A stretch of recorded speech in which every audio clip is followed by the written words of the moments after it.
And we are back. Episode 97? Yeah, episode 97. That means I'll be recording my 100th episode today. So,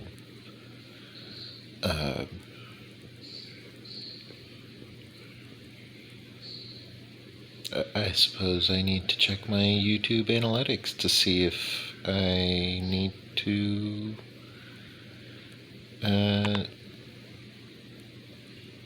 see if I managed to get those 10 likes on that video.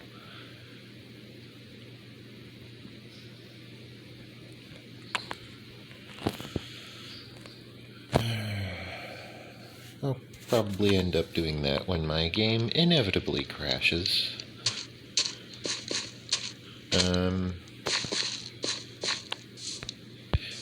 Meanwhile, I did some fishing.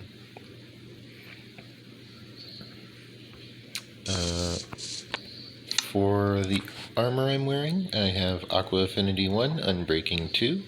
I have Blast Protection 4 on my chest plate. My pants and boots are currently not enchanted. I did not intend to break those potatoes. However, the potatoes do need to be harvested. I will need a lot of bone meal. Potatoes are very good for helping with collection of bone meal, as potatoes end up generating a lot of compost.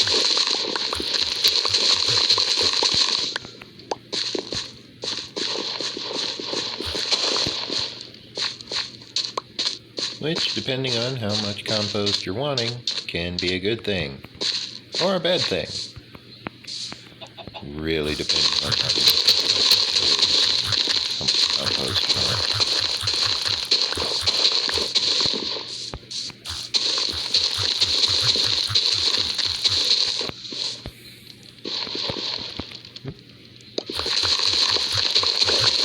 So yeah, potatoes definitely generating a lot of material. That is the secret, of course, to generating a lot of compost, because the potatoes on here generate a lot of material. Theoretically, I should be utilizing one of my tilling utensils to actually perform this task, so I shall go ahead and do that.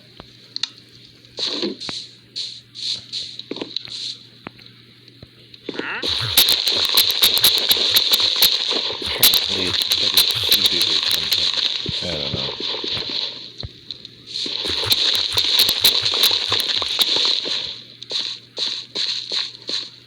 And I seriously doubt it can actually break the crops faster than I can by hand. But, whatever works, right?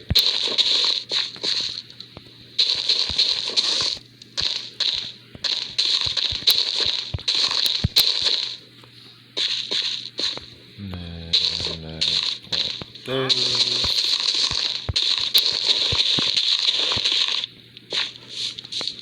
Plant those.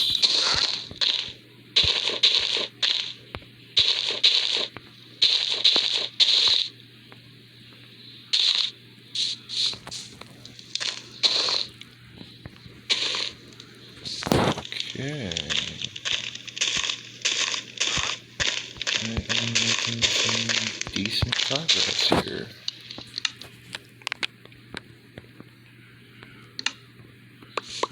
Pop those over to my hotbar. Plant more potatoes, because I will need so much more bone meal than I currently have. Therefore, I want a lot of potatoes.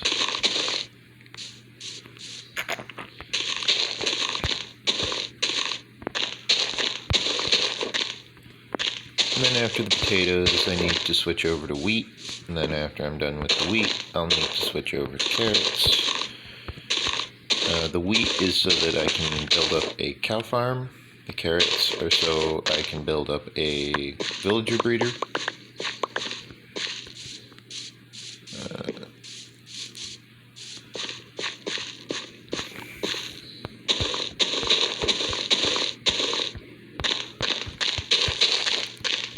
Recording, of course, causing minor amounts of lag, but not much. Still fairly playable.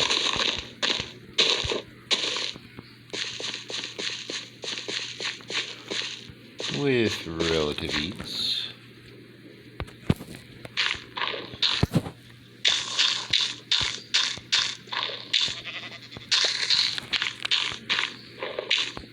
Okay. As you may have noticed, I did repair up the other fishing rod, the one that has lure 2. However, I prefer the one that has lure 3 as that gets more fish. It gets more nibbles. I do have a Flame 1 bow as an option for me to use. However, with the Curse of Vanishing, that means that if I die with that bow, it will end up getting just deleted. So if I really want to have a good bow, I want to not have Curse of Vanishing, which means I need to not merge the Curse of Vanishing bow with my non-Curse of Vanishing bow. I'm hoping to achieve the same thing with the fishing rod so that I can have a fishing rod that can be recovered. But I'm not hopeful, because fishing rods are somewhat random in how lucky you are.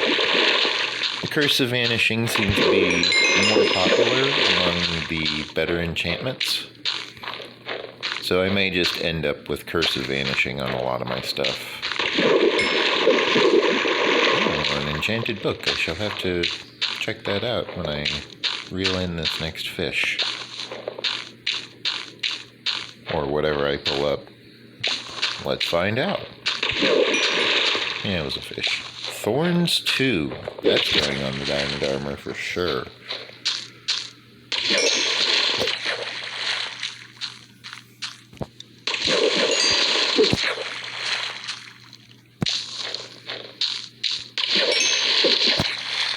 I almost hit that too soon.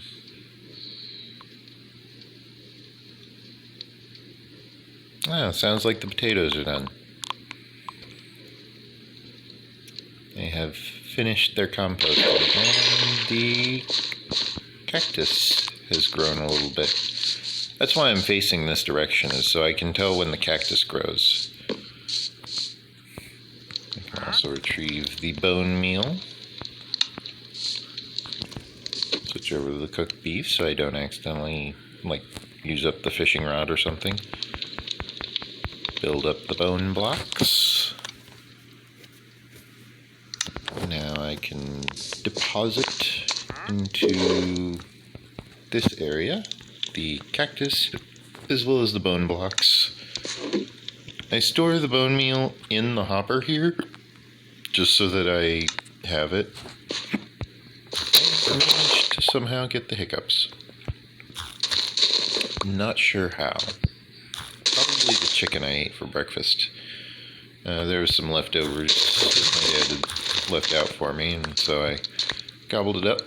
It was some rice with chicken, a bit of veggies, I think some sort of sauce used to marinate it. Not a full-on marination, mind you, but just a little.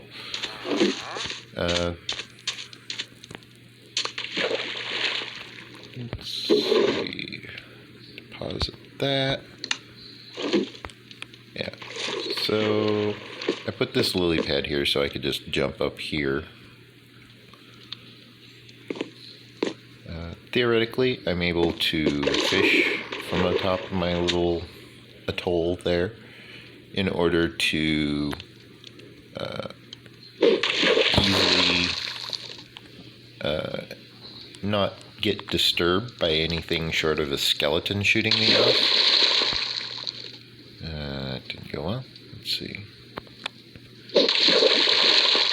Yeah, anything short of a skeleton won't really knock me off of that at all. However, there are, of course, phantoms. Phantoms could knock me off because phantoms fly.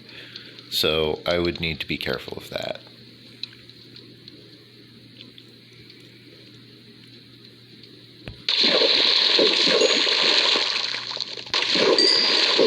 As you can see, the lure 3 definitely makes a huge difference in fishing, as the fish almost immediately spawn all the time and then just wander on over and give it a nibble.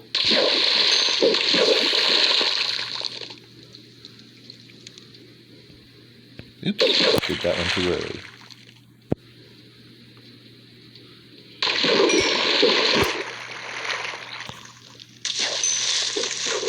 A wooden bowl, because I totally needed more wooden bowls, obviously, he says condescendingly.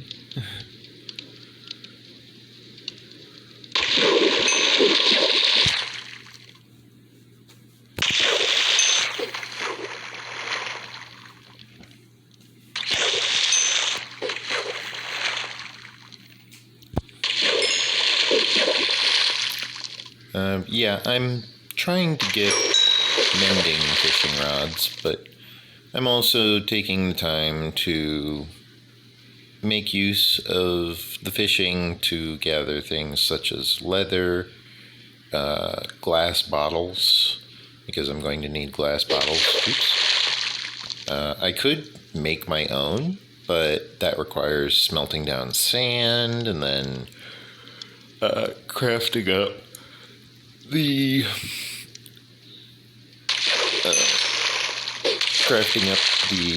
glass into bottles at a crafting table, which means I of course need a crafting table. So I need a bunch of resources if I'm going to craft my own glass bottles. Alternatively, I could just fish up these little water bottles, and the water bottles are perfectly good bottles, just full of water. So I, have my character drink the water because there's no other way to get rid of the water, really.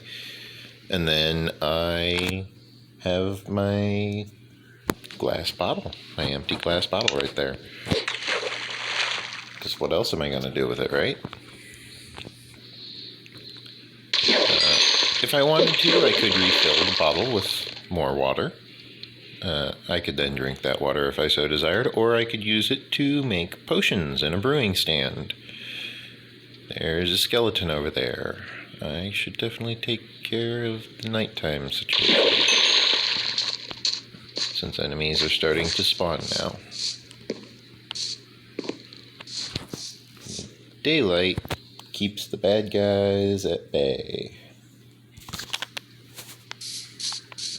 Benefits, of course, of me performing so much fishing, if I can run properly, is that I'm able to obtain a lot more pumpkins, since I am quite obviously within render distance of my pumpkin farm. This allows me to generate a lot more pumpkins a lot more rapidly, as I'm not performing the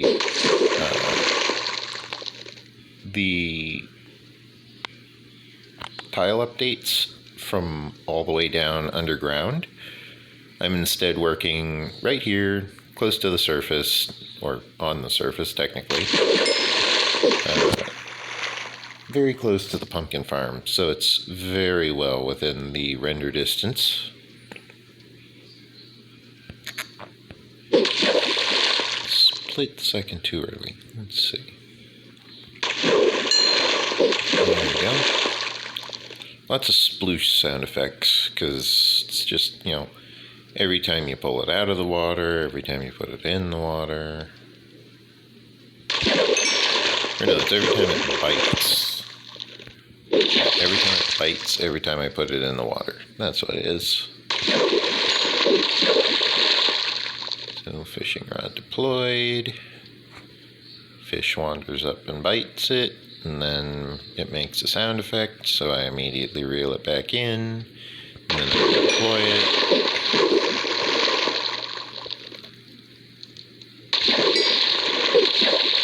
Yeah, that's another thing. I keep getting name tags, so I don't need to actually go out and craft a bunch of name tags for villagers or any sort of monsters that I want to name, or horses. I can just name them and they'll be fine now, you know?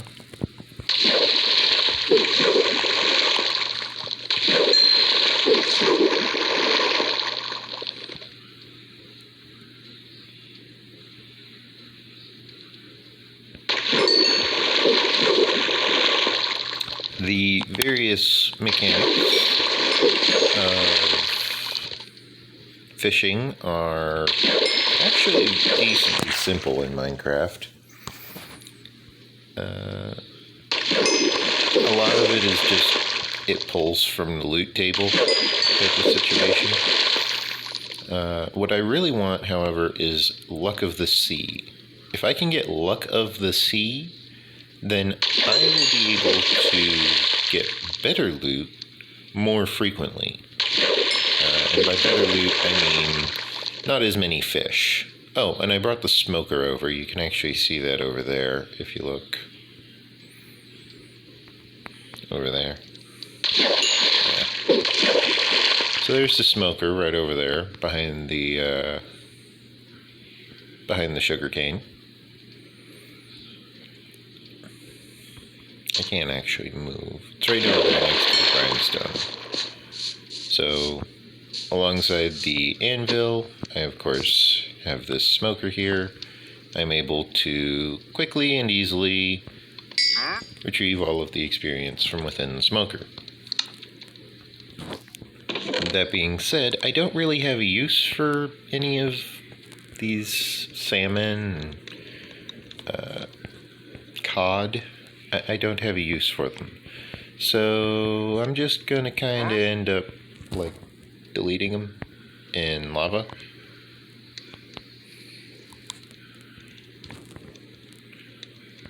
I had another book, but the enchantment kind of sucked on it, so I got rid of it.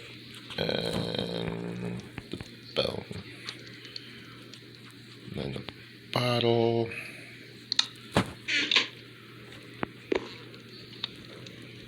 I still need to bring over a bit of lava, because otherwise I have to keep going all the way over here to retrieve somewhere to dispose of my spare materials. So I shall grab my lava bucket.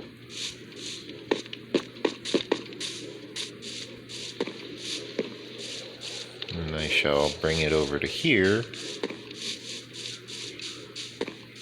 where I shall find a good spot to store lava. Right here looks like a good spot. So I shall store my lava there. Then I'll go over here, retrieve one of these lavas.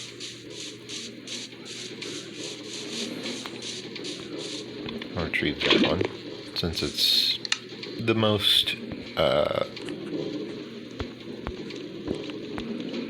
in the way one. Fill in the hole with dirt so I don't fall in. Now I get to store my lava bucket again. Exactly the way it was before.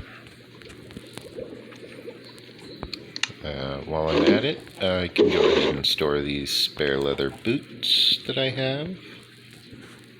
I suppose I can actually hold on to this pair. There's my Silk Touch Efficiency 3 iron shovel.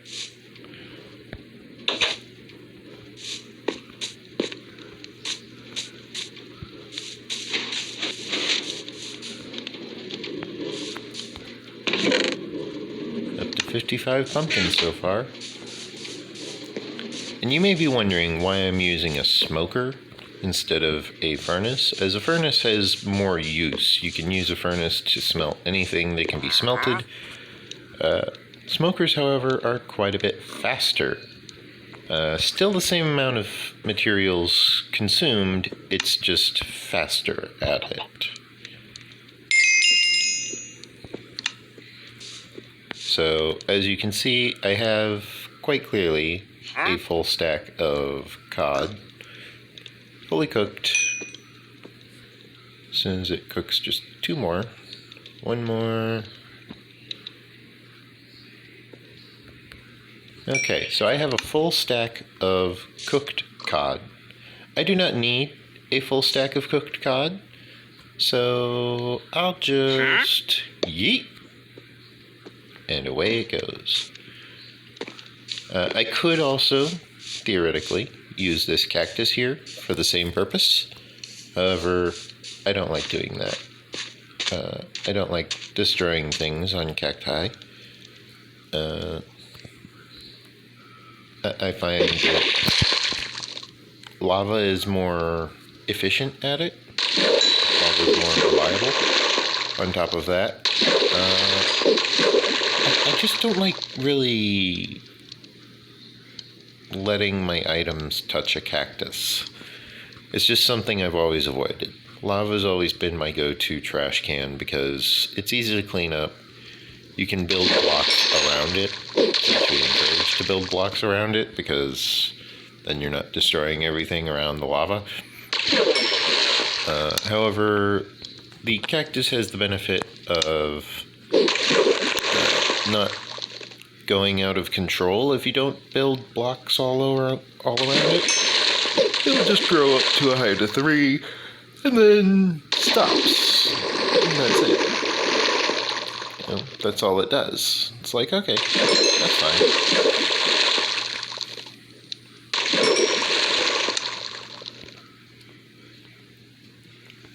You know, if I wanted to, I could use the boots and the leather and an anvil to rename them as well as repair them, but I don't. I'm not sure if rain affects fishing rates. I think it does. However, I'm not entirely sure. It does make it harder to track when the fish are approaching, as the water particles will have difficulty in being noticed because the water particles from the rain are very similar to the water particles from the approaching fish, technically. Usually it's a fish. It's not always a fish, but sometimes it's a fish. Case in point, I'm holding a water bottle in my inventory because fishing.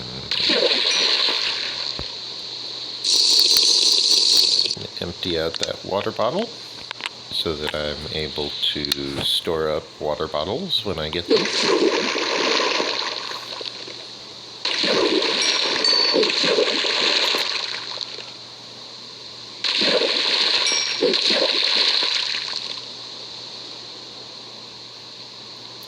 And of course, I need to be careful when I'm doing tasks in the rain, because the rain will prevent undead from burning.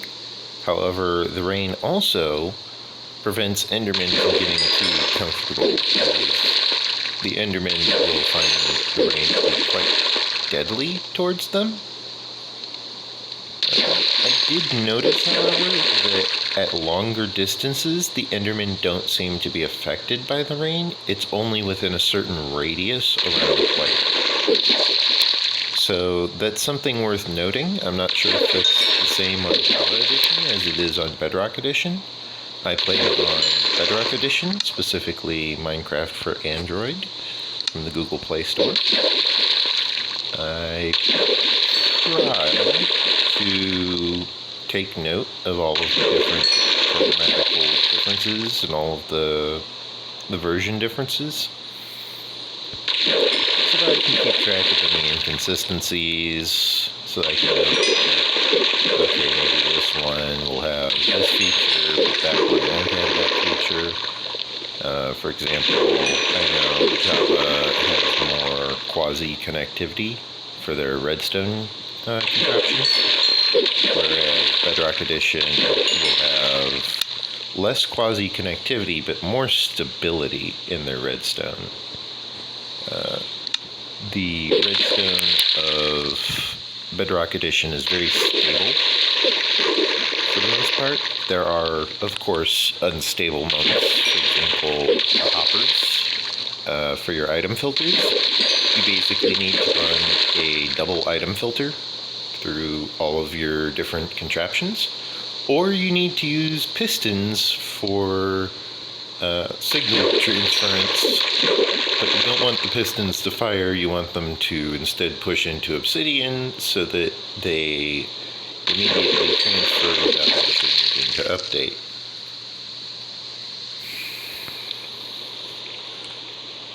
So yeah, Bedrock Edition has its flaws. Now, if you were to build that same contraption in Java Edition, you would find that the contraption is actually quite stable, because it functions the same way on Java Edition as it does on Bedrock Edition, which is one of the great things about that contraption, that specific form of item filter.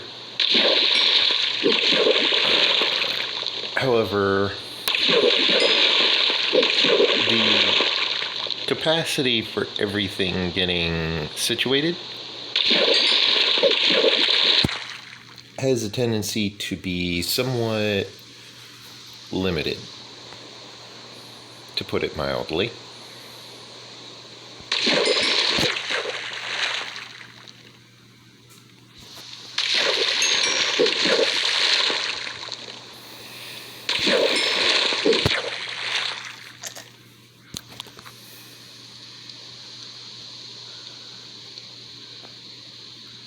I might want to set up the fully automatic kelp farm with just some rudimentary form of automation. It's going to be a little bit difficult, considering I don't have the number of observers that I want for it. Ooh, a new fishing rod. I hope this one doesn't have Curse of Vanishing.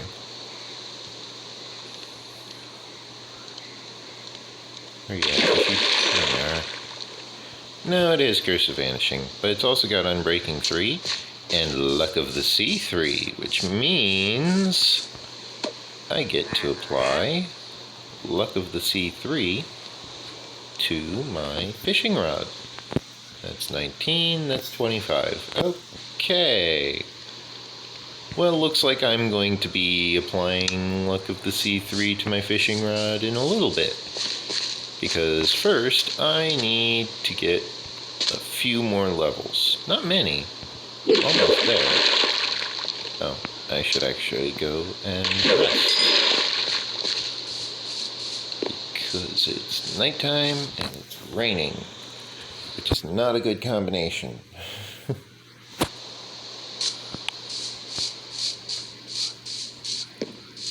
If it was just nighttime, that's fine. If it was just raining, that's fine. If it's nighttime and raining, I should definitely find a bed, because that means zombies are going to start spawning with skeletons, and then day will roll around, and then with daytime and the rain, the zombies and the skeletons won't start burning. You know, it's just a big old mess.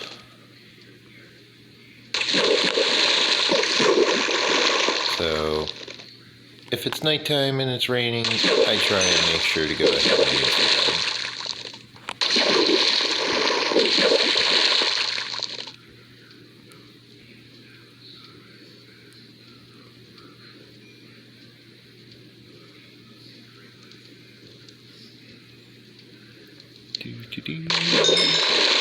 Oh, tripwire hook. Nice.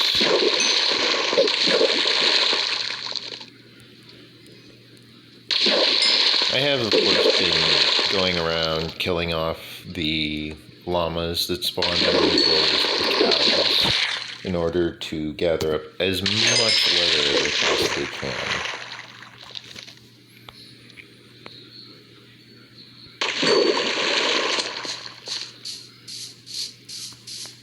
Okay, now can I make this? Yes, I can. I now have Unbreaking 3, Luck of the Sea 3, Lure 3, Curse of Vanishing 1, Mending 1, Fishing Rod. I forgot to name it.